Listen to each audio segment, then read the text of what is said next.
The baby's wail pierces through first-class cabin like a siren. Maya Robinson cradles 6-month-old Elijah against her chest, his tiny fists clutching her silk blouse. "Can you shut that thing up?" Rebecca Thompson's voice cuts through the air, each word dripping with venom.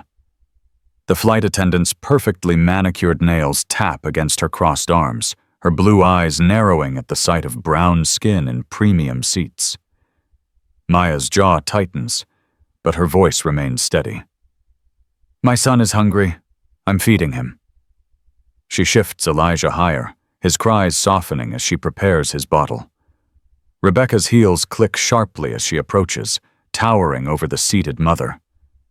"People like you don't belong in first class." The words hang between them like a challenge. Smack.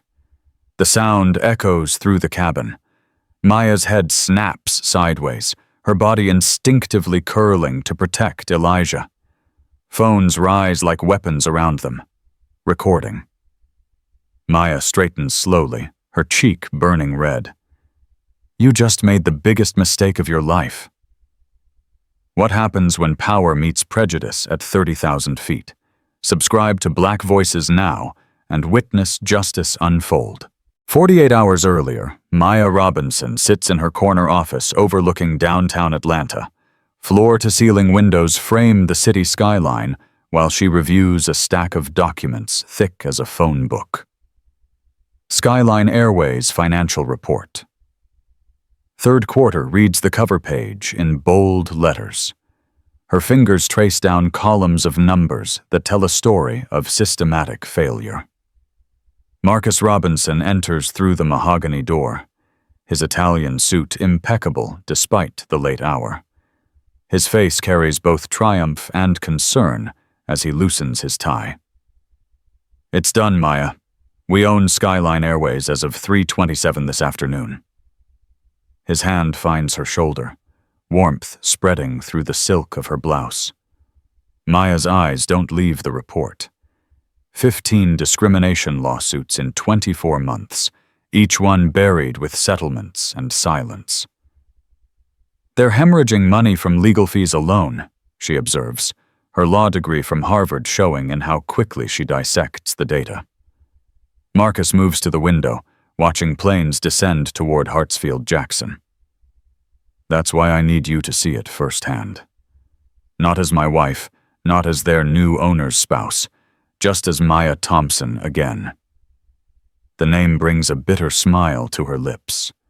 Thompson, her maiden name, now her cover.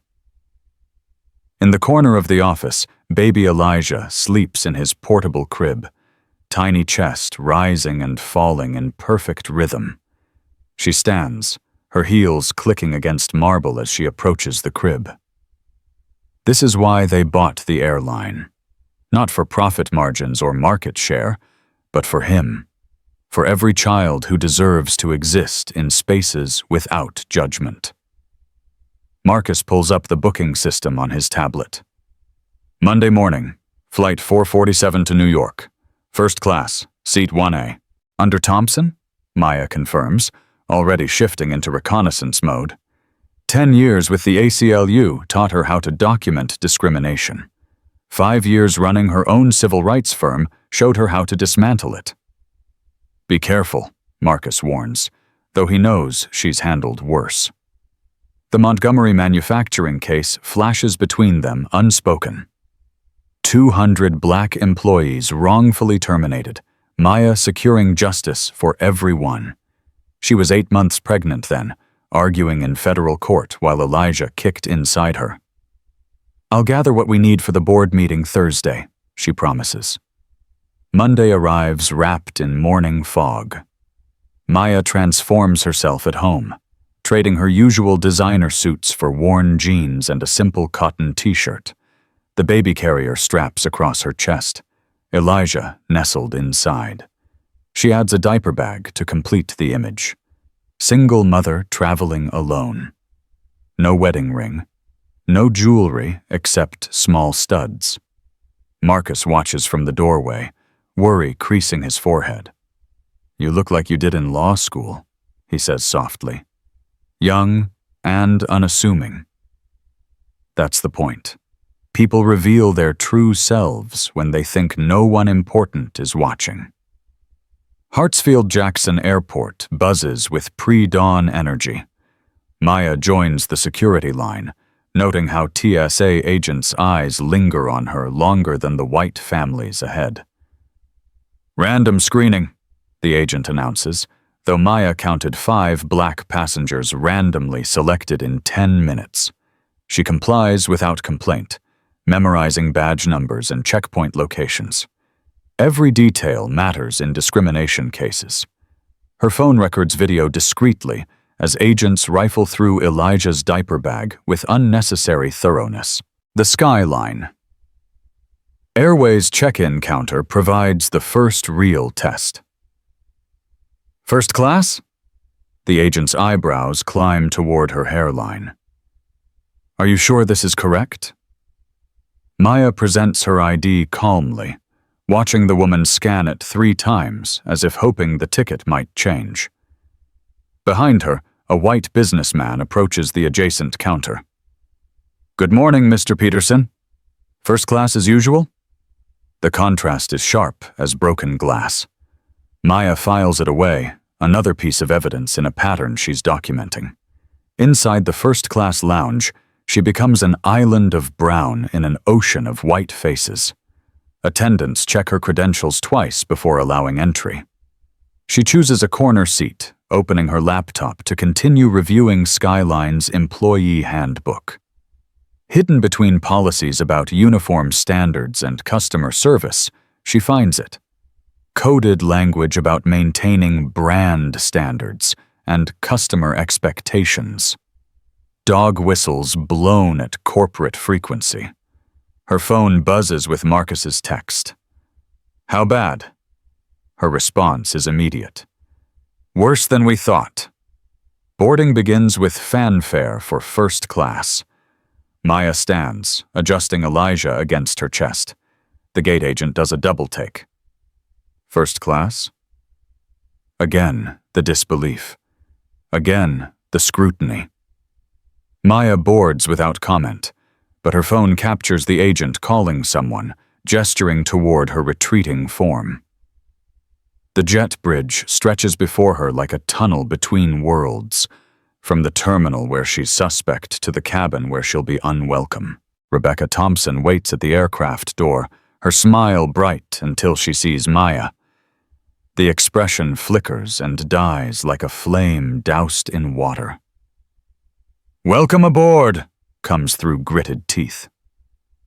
Maya steps inside, knowing the next 2 hours will reveal everything Marcus needs to know about the culture they've inherited.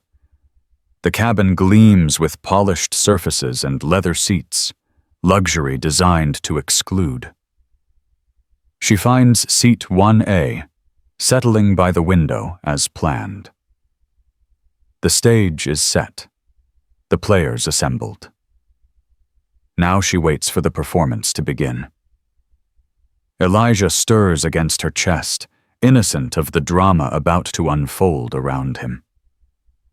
10 minutes after takeoff, Elijah's hunger announces itself through increasingly urgent cries. Maya rocks him gently while retrieving the prepared bottle from her diaper bag. The familiar motions of motherhood play out against the backdrop of hushed first-class luxury. Rebecca Thompson materializes within seconds, her approach as swift as a predator sensing weakness. "Ma'am, you need to control your baby." The words slice through the cabin's pressurized air with surgical precision. Maya's hands continue their practiced dance of comfort, patting Elijah's back while positioning the bottle. "He's just hungry. I'm feeding him now." Her voice carries the measured calm of someone who has navigated hostile spaces before. Rebecca's stance shifts, weight forward on her toes like a boxer preparing to strike. "This is first class. We have standards here." Each word drops like ice into water, spreading cold through the space between them. 2 rows back, another infant begins crying. Rebecca's entire demeanor transforms as she glides toward the sound.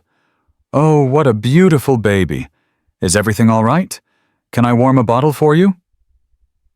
The white mother receives a sympathetic smile and gentle touches on the shoulder.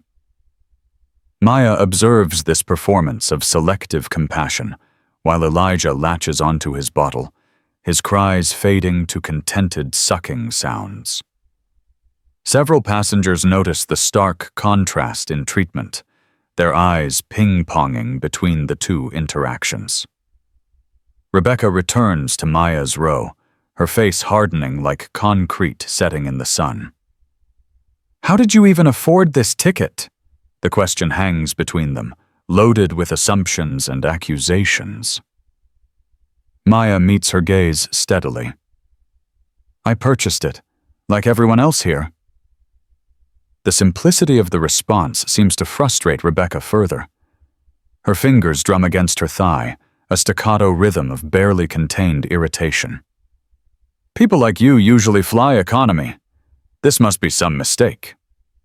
Jason Miller, in seat 1B, slowly raises his iPhone, the camera lens catching light as he begins recording. His movements are subtle, but deliberate, a citizen journalist recognizing a story unfolding. Rebecca remains oblivious, her focus laser-locked on Maya.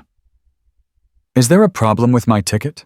Maya asks, knowing the answer lives in Rebecca's narrowed eyes and pinched mouth. Without asking permission, Rebecca snatches the boarding pass from the seat pocket. "This has to be fraudulent. Please return my ticket." Maya extends her hand, palm up, waiting.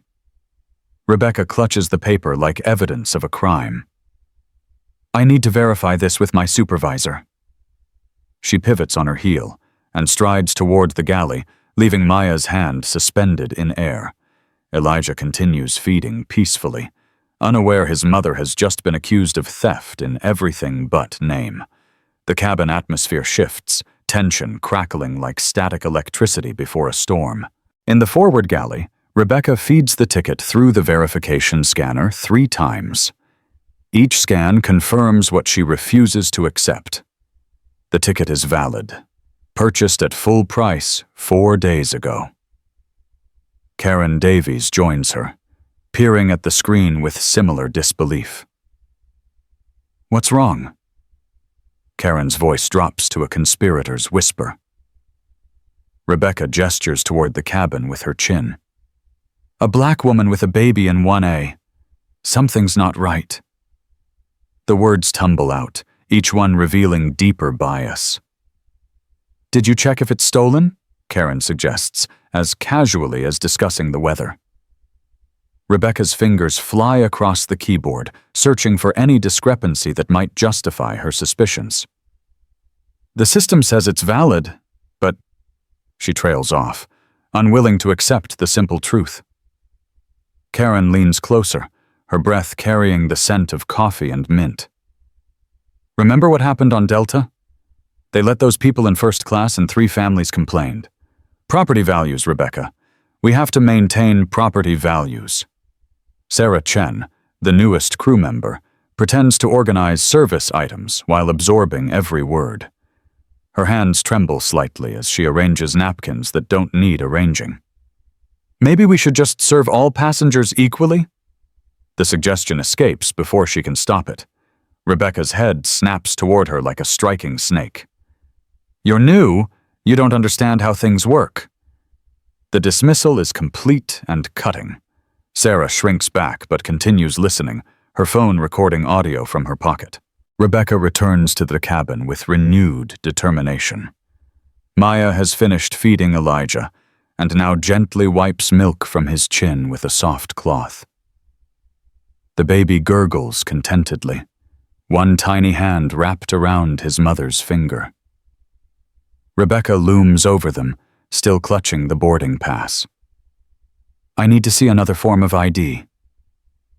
The demand comes without explanation or apology. Maya's expression remains neutral, but her jaw tightens almost imperceptibly. "You have my boarding pass, and saw my ID at the gate." This is standard procedure for certain passengers. Rebecca doesn't even attempt to hide the discriminatory intent anymore. The mask has slipped completely, revealing the ugly truth beneath her professional veneer. Maria Rodriguez in seat 1C can no longer remain silent. I fly this route weekly. I've never seen this procedure. Her intervention draws Rebecca's ire like a magnet. Ma'am, please don't interfere. But the damage is done. Other passengers are paying attention now, the spell of first-class isolation broken. Jason Miller lowers his phone just enough to speak while still recording. Your job is to harass black mothers? His question cuts through the pretense like a blade. Rebecca's face flushes deep red, caught between anger and the dawning realization that she's being filmed. Sir, I'm just doing my job. The defense rings hollow in the pressurized cabin. Around them, more phones emerge from pockets and purses. The modern world's thousand eyes turn toward Rebecca Thompson. Give me back my ticket now. Maya's voice carries new steel, the lawyer emerging from beneath the mother's gentle exterior. Rebecca steps backward as if pushed. Are you threatening me? The victim card played desperately by someone who has been the aggressor all along. Captain James Miller's voice crackles through the intercom. Flight attendants, please prepare for service. The routine announcement forces Rebecca to retreat, but she keeps Maya's ticket clutched in her fist like a trophy. 20 minutes pass in hostile silence.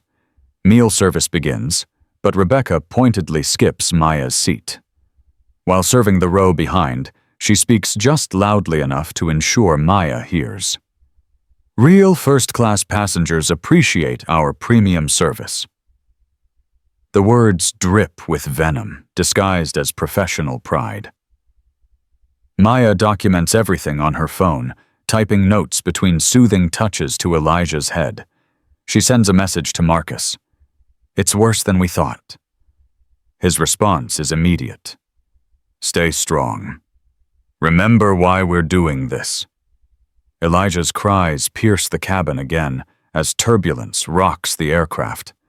Maya stands to better soothe him, her body swaying with practiced grace against the plane's movement. Rebecca storms down the aisle like a heat-seeking missile locked on target.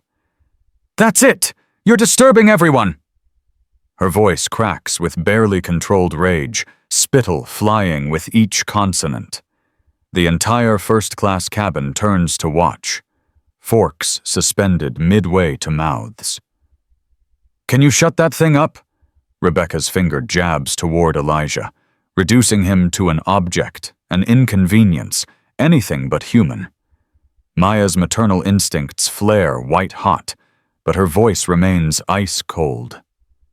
My son is not a thing. She shifts Elijah higher on her chest, his cries responding to the tension radiating from the adults.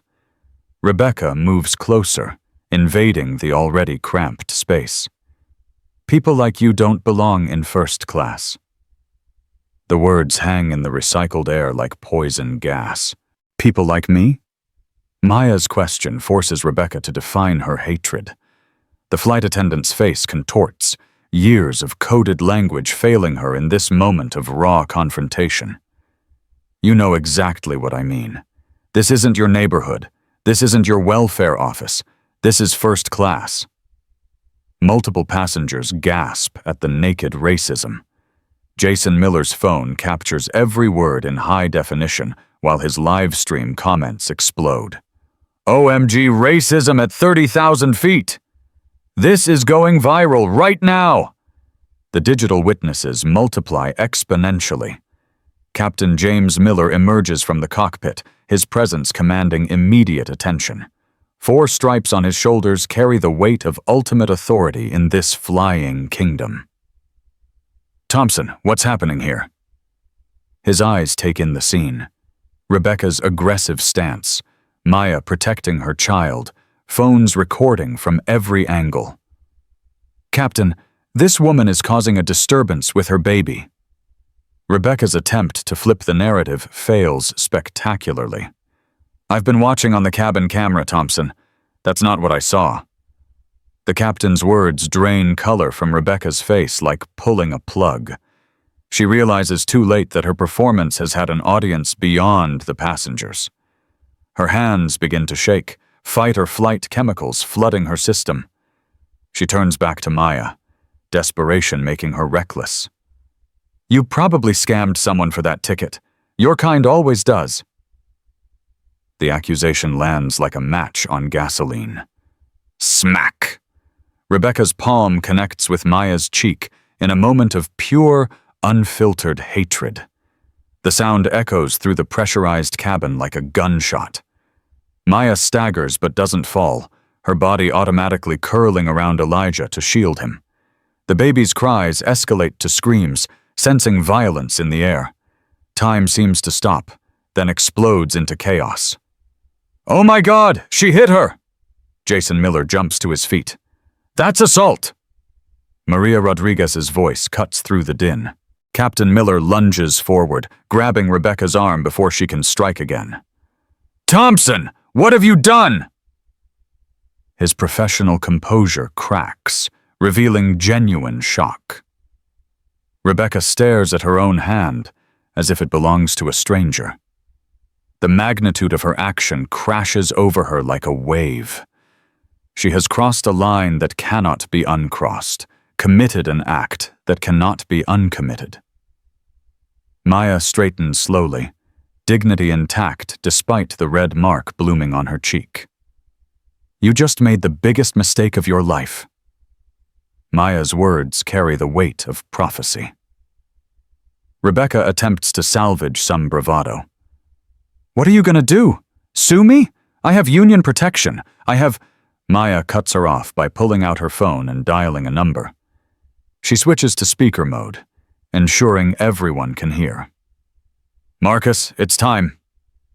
The name means nothing to Rebecca yet, but it will soon mean everything. "Are you hurt? Is Elijah okay?" The male voice carries authority and concern in equal measure.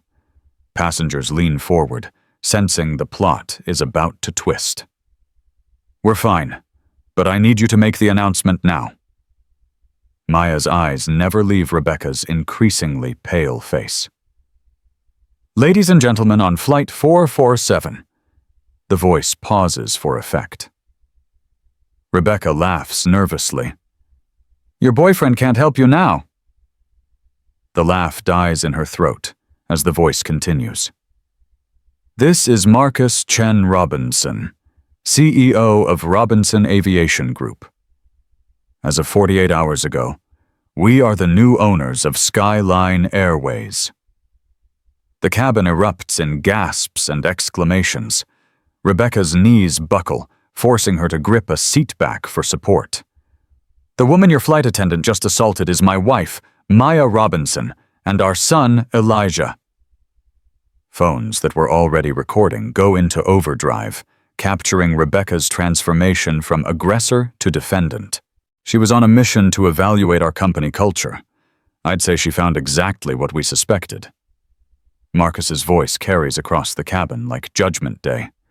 Rebecca drops to her knees in the aisle, the full weight of her actions crushing down. I didn't know. I'm sorry." The apologies tumble out, meaningless now. Maya towers over her, both physically and morally. "Now you're sorry? After you knew who I am?" The question exposes the conditional nature of Rebecca's remorse. "Wait, this is like Undercover Boss, but extreme." A passenger's comment breaks through the tension. Within minutes, #Skyline racism trends globally.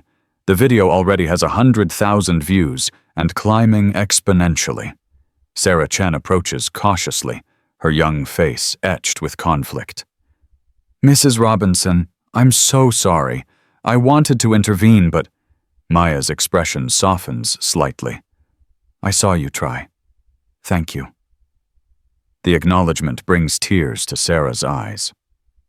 Captain Miller maintains his grip on Rebecca while reaching for his radio. Ground control, we need law enforcement on arrival. We have an assault situation. The professional terminology makes it real. This is now a crime scene at 30,000 feet. Maya reveals another layer of truth. I'm a civil rights attorney. I've been documenting discrimination since I entered the airport. The revelation sends fresh waves through the crowd. A black lawyer deliberately placing herself in harm's way to expose systemic racism. Rebecca Thompson, you're terminated effective immediately. Marcus's voice returns through the phone speaker. You can't do that. I have a contract. Rebecca's protest rings desperate. Maya, the lawyer, responds with surgical precision. Your contract has a morality clause. Assaulting passengers voids it. You'll also face criminal charges for assault and battery, plus potential federal hate crime charges. The legal terminology falls like hammer blows. The plane descends through Tennessee clouds toward Nashville International Airport. 6 police officers wait on the tarmac, their vehicle's lights painting red and blue streaks across the wet concrete. Detective Monica Williams leads the boarding team, her badge glinting under the cabin lights as she enters. Her eyes survey the scene with professional detachment until they land on Maya's swollen cheek. Something shifts in her expression. Recognition of a story she's seen too many times. Mrs. Robinson, I'm Detective Williams. Are you pressing charges? The question is formal, but her tone carries understanding. Maya adjusts Elijah on her hip, the baby now quiet but alert. Absolutely. Assault, battery, and civil rights violations under Title VII and Section 1983. The legal citations flow naturally, revealing the weapon Maya has been all along. Not just a victim, but a trained legal professional who knows exactly how the system works. Rebecca sits in a jump seat, wrists already in restraints, trembling like autumn leaves in a storm. This is a misunderstanding. She provoked me. The baby was disturbing. Detective Williams cuts her off with a raised hand. Ma'am, I've already reviewed multiple videos. This is textbook assault with clear discriminatory intent. She turns to her partner. Johnson, read her rights again. I want this airtight. The Miranda warning echoes through first class like a funeral hymn. Maya is escorted to a private lounge where Marcus waits on a large screen, the board of directors arranged behind him like a judicial panel. Maya, are you ready to present your findings? His professional tone barely masks his personal concern. Maya opens her laptop, revealing slides she's been preparing throughout the flight. In 6 hours of undercover observation, I documented 47 instances of discrimination. The board members lean forward as evidence fills the screen. But here's what will shock you. Maya clicks to the next slide. Text messages appear between Rebecca Thompson and other crew members. Sarah Chen enters the lounge, her uniform wrinkled from the flight's drama. I'm the one who sent those to Mrs. Robinson last week. The room turns to her in surprise. I've been collecting evidence for 3 years, waiting for someone with power to care. She produces a USB drive from her pocket, hands slightly shaking. Maya inserts the drive, and the screen floods with data.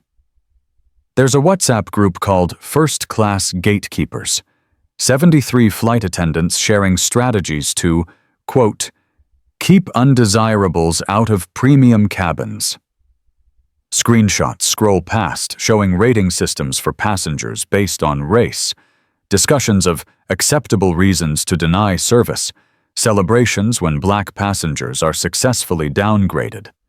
The board members' expressions shift from shock to horror.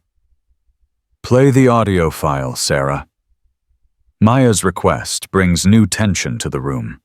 Sarah navigates to a folder labeled Board Meetings 2022. A gravelly voice fills the space. Former CEO Robert Hayworth. I don't care how you do it, but first class needs to remain aspirational. You understand? We're selling an experience, and that experience has a certain aesthetic. Rebecca's voice responds on the recording. Understood, sir? We'll be creative. The implications hang heavy as lead in the air. Detective Williams, who has been observing, speaks up. This goes beyond individual assault. This is organized discrimination, possibly RICO territory. She pulls out her phone. I need to contact the FBI. This is interstate commerce discrimination. Maya nods, having anticipated this escalation. There's more. I have recordings from gate agents, ground crew, even TSA coordination. The ROT goes deep. Each revelation peels back another layer of systemic prejudice. Rebecca is brought into the lounge for formal questioning. Faced with the mountain of evidence, her resistance crumbles like wet sand. It wasn't just me, it was policy. Hayworth made it clear our bonuses depended on maintaining brand standards. She speaks faster now, words tumbling over each other in desperation. We had quotas, no more than 2 black families in first class per flight. We called it the diversity ceiling. The confession pours out like poison being drained from a wound. Who else knew? Maya's question is sharp as a scalpel. Rebecca's eyes dart around the room before settling on the floor. Everyone. Supervisors, management, even some pilots. Captain Miller tried to report it once, but they threatened his pension. Maya makes a note. We'll need his testimony. The net widens with each admission, catching more fish than anyone anticipated. Sarah adds quietly, I have emails proving HR buried complaints. Marcus's voice booms through the speakers. Effective immediately, every employee named in this conspiracy is suspended pending investigation. Sarah Chen is promoted to Head of Diversity and Inclusion with full autonomy to clean house. The board nods in unanimous agreement. We're also establishing the Elijah Foundation, $10 million for victims of airline discrimination. Baby Elijah gurgles at hearing his name, unaware he's just become the namesake of a civil rights initiative. That's not enough. Maya's words surprise everyone. We need industry-wide change. I propose Fly Equal, a real-time reporting app where passengers can document discrimination as it happens. Anonymous to protect whistleblowers, but legally admissible in court. Her fingers fly across the keyboard, showing mock-ups she's apparently been designing for months. Every airline will be rated. Transparency will drive change where policies failed. The twist deepens as Captain Miller enters the lounge, his face grave. I need to add something. He pulls out a worn notebook. I've been documenting this for a decade. Every incident, every complaint buried, every minority pilot passed over for promotion. He hands the notebook to Detective Williams. I was a coward for not acting sooner, but I'm here now. His testimony transforms him from bystander to key witness. There's one more thing. Maya's announcement draws all eyes back to her. This flight wasn't random. We've been investigating Skyline for 6 months.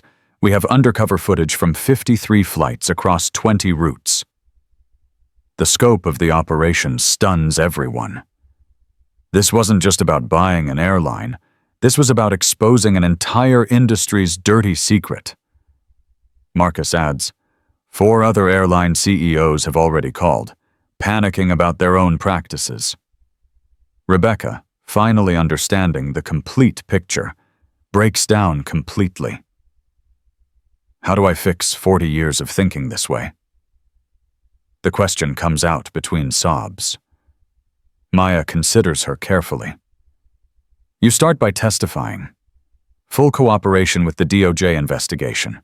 Help us expose every discriminatory practice you know about. In exchange, I'll recommend reduced sentencing. It's an offer of redemption. Conditional, but real. 72 hours later, Skyline Airways headquarters transforms into a command center for systematic change.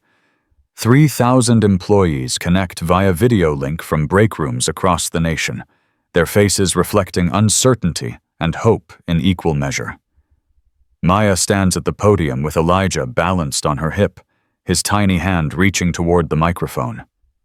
Marcus flanks her left, while Sarah Chen stands to her right, representing the future leadership's diverse face. What happened to me happens every day in this industry. But it stops now. Maya's words ring with authority earned through pain. Behind her, a massive screen displays Operation Fresh Sky in bold letters. We're not implementing another diversity training that everyone sleeps through. We're rebuilding from the foundation up. The presentation begins with stark statistics. Passenger complaints sorted by race. Promotion rates. Pay gaps. Numbers that tell stories of systematic exclusion. Sarah Chen takes the microphone, her voice steady despite her youth. The old culture rewarded discrimination. The new culture will reward courage. She outlines the whistleblower program. $10,000 rewards for reporting verified discrimination, protection from retaliation, and a direct line to an independent oversight board. Your managers can't bury reports anymore. They come straight to us. The power structure inverts before their watching eyes. Let me be crystal clear about consequences. Marcus's CEO voice fills the auditorium. 3 strikes on discrimination and you're terminated. No exceptions, no appeals, no golden parachutes. The harshness draws murmurs, but he continues. However, we also believe in redemption. Those who self-report past discrimination can enter our rehabilitation program. The carrot and stick approach acknowledges human complexity while maintaining zero tolerance for future violations. Maya introduces the Elijah Protocol, named for the baby whose cries started a revolution. Every flight will have a designated equality officer wearing a body camera, not to spy, but to protect both passengers and crew. The technology serves as witness and deterrent. AI will monitor customer service interactions for discriminatory language patterns. Real-time alerts allow intervention before situations escalate. The system design prevents another Rebecca Thompson scenario. Captain Miller, promoted to VP of Operations, explains the new hiring mandates. 50% of leadership positions must reflect America's actual diversity within 24 months. Not quotas, corrections to decades of artificial exclusion. His personal journey from silent witness to change agent resonates through his words. I stayed quiet for 10 years out of fear. That culture of silence dies today. Speaking up isn't just allowed, it's required.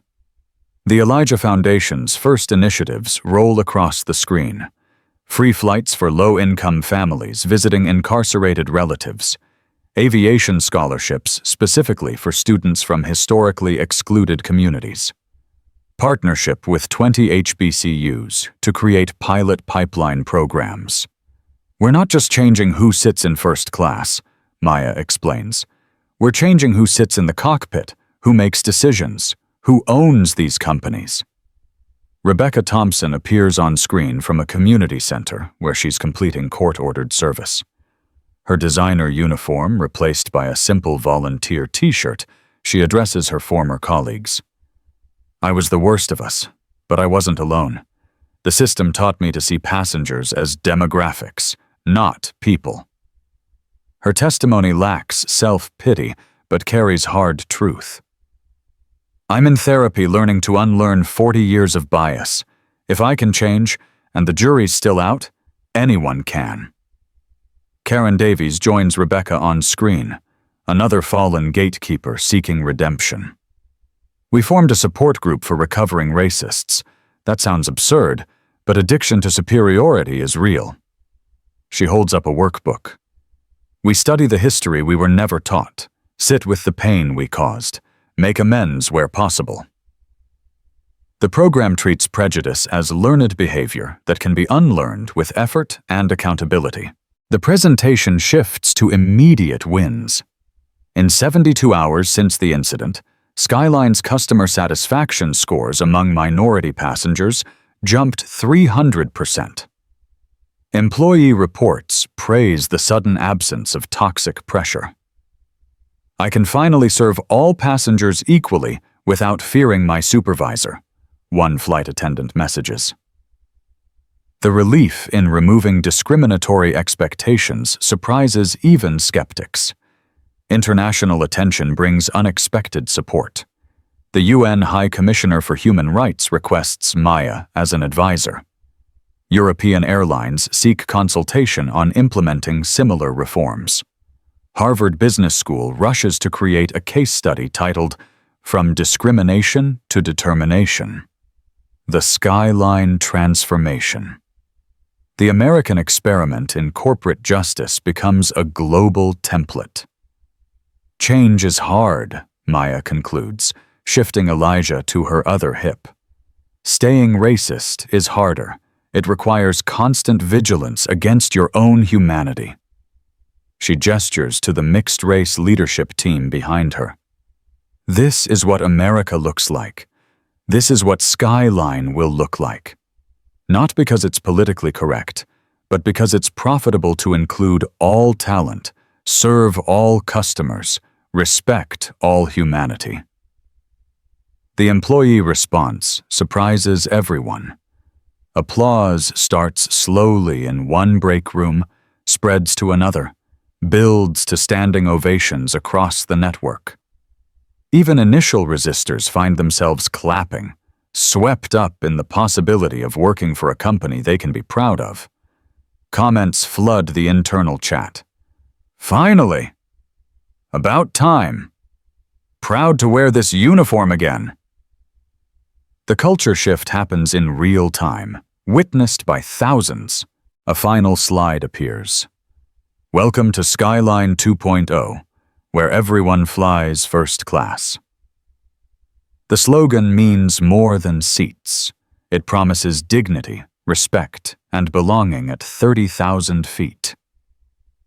Maya looks directly into the camera, speaking to employees, passengers, and competitors alike. The sky has always belonged to everyone. Today, we stop pretending otherwise. Elijah claps his chubby hands together, his innocent joy punctuating his mother's words with hope. 6 months later, autumn light streams through the federal courthouse windows in Atlanta. Rebecca Thompson stands before Judge Patricia Brown, the same woman who witnessed her assault on Flight 447. The courtroom holds its breath as Maya Robinson rises from the prosecution table. Your Honor, Rebecca Thompson has exceeded every requirement of her plea agreement. 200 hours of mandated community service became 500 voluntary hours. She teaches anti-bias workshops at schools where she once would have clutched her purse tighter. Judge Brown, her own journey from that airplane seat to this bench remarkable, considers carefully. Ms. Thompson, you committed assault motivated by racial hatred, yet you've also shown that people can change. The gavel comes down with finality. 2 years probation, 1,000 hours teaching diversity education. Your shame becomes your platform. Use it wisely. Rebecca accepts the sentence with grace earned through genuine transformation. 1 year later, Skyline Airways collects its 3rd consecutive J.D. Power Award for Inclusive Excellence. The ceremony at the Ritz-Carlton, Atlanta, brings together unlikely allies. Sarah Chen, now industry's youngest chief diversity officer, presents data that stuns Wall Street. Inclusive practices increased revenue 67%. When you serve everyone well, everyone flies with you. Stock prices doubled, not despite the reforms, but because of them. The Elijah Foundation's first anniversary report reads like a revolution's scorecard. 10,000 discrimination cases supported with legal aid. 8,500 resolved with compensation for victims. 50 airlines worldwide adopted the Elijah Protocol. 100,000 youth received aviation scholarships. The boy whose cries sparked change toddles through the Foundation Center, pointing at a mural depicting his mother holding him on that fateful flight. In a TED Talk that goes viral within hours, Rebecca Thompson shares a stage with Karen Davies. Former gatekeepers turned bridge builders, they speak to millions about transformation. "I was the villain in someone else's story," Rebecca admits to the audience. "Now I work daily to be better than my worst moment." The comment section fills with stories of personal change inspired by their journey. Redemption becomes contagious. Captain Miller, silver-haired and proud in his VP role, leads a workshop for pilots called From Bystander to Upstander. His notebook of documented discrimination, once a source of shame, becomes a teaching tool. "Every time I stayed silent, I gave permission. Never again." Young pilots of all backgrounds take notes, preparing to fly in an industry transformed. The cockpit's diversity now matches the cabin below. Marcus and Maya Robinson receive the Presidential Medal of Freedom in an East Room ceremony. Elijah, now walking confidently, explores the Oval Office carpet while his parents accept the nation's highest civilian honor. The Robinsons proved that business can lead social change, the president declares. Maya's acceptance speech resonates beyond the room. No mother should fear for her child's dignity. No employee should enable discrimination. No company should profit from prejudice. Jason Miller, the passenger who first started recording, posts an anniversary reflection that gains 5 million views in a week. Split screen shows the original assault video beside current footage. Rebecca teaching anti-racism to flight attendants, using her own crime as cautionary tale. "This is what accountability looks like," his caption reads. "Not cancellation, but transformation. Not forgetting, but forgiving forward." The internet, often cynical, responds with surprising hope. Flight 447 operates the same Atlanta-New York route 1 year later. Maya and Elijah board again, this time openly as owner's family. The lead flight attendant, a young black woman named Keisha, greets them warmly. "Welcome aboard, Mrs. Robinson. It's an honor." Her name tag identifies her as an Elijah Foundation scholar, full circle from exclusion to inclusion. Keisha's presence represents hundreds like her, doors opened by pain transformed into purpose. As the plane rises through Georgia skies, Maya reflects on the journey. The slap that shocked a nation became the catalyst for industry-wide change. Her cheek healed in days, but the impact ripples outward still. Airlines competing to be most inclusive, passengers expecting dignity as standard service, employees finding courage to speak up, the culture shift from tolerating discrimination to requiring respect. Elijah presses his face against the window, marveling at clouds below. He doesn't know his giggles once started a revolution. Doesn't know his name graces a foundation changing lives.